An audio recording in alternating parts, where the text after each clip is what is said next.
So the headers have been installed. I started at about 9 o'clock and hit a few snafus as per usual. And it is 2 p.m. right now. Had lunch. You know, figure about 4.5 hours if you have a lift and the right tools. I was pretty prepared, but some of the things I was not prepared for was those are the studs that are on the engine side of the original headers, and they have the nuts. And some of the studs backed out, and when they backed out, they kind of skimmed over those threads, and then when they were going back in, it just didn't feel that good. So I changed backed out all the studs using the double nut method, which is needed for a few things which I'll go over, and I replaced it with all new hardware, a bolt going in, so it'll be easier to change out in the future if I go back to stock, and just felt like this was the right thing to do.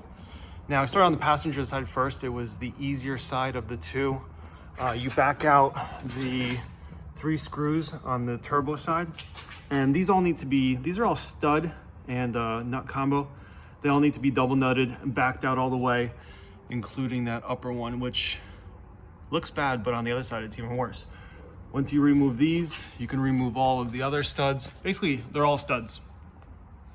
New header slipped right in. The heat shield does not need to be removed on this side. I'm going to be installing the Kline exhaust system, so I left it off on the other side. Now, the other side is a lot tougher.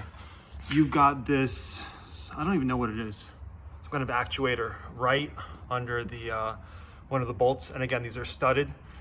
Now, the hardest part on this side is this screw right up there. Now that's studded and a nut on the other side, so you have to double nut it on the back end of it, and it's crazy getting up there. I use something called a crow's foot, 12 millimeter.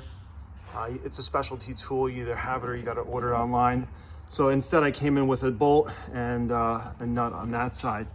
Now this needs to be loosened up, this actuator, and it's a little hard to squeeze through here. And then the heat shield needs to be removed on this side.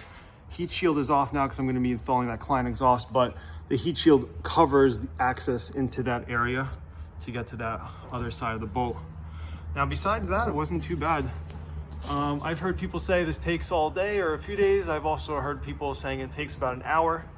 I think if your heat shields are off and you've already converted to the new hardware, I don't know if everybody's doing that, but I think it would be a lot easier. But overall, I don't think it was too bad. Definitely curious about the sound difference, and I know spool up time will increase. So definitely curious how everything's gonna work out. But I'll keep you guys posted, and we'll do a video. But that's a quick overview of the installation of the headers.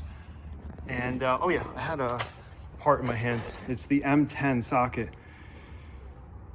This did not work. I had to modify this to work. I had to shave it down and shorten it. You want a long extension one, ideally, because it won't clear the headers. So this was a stubby one, and that was a big problem on my end. So this ate up about an hour of my time. So realistically, I don't think the headers are really longer than 3-4 hours if you don't hit any major problems. Let me know if you have any questions. I'll be able to help out as much as I can.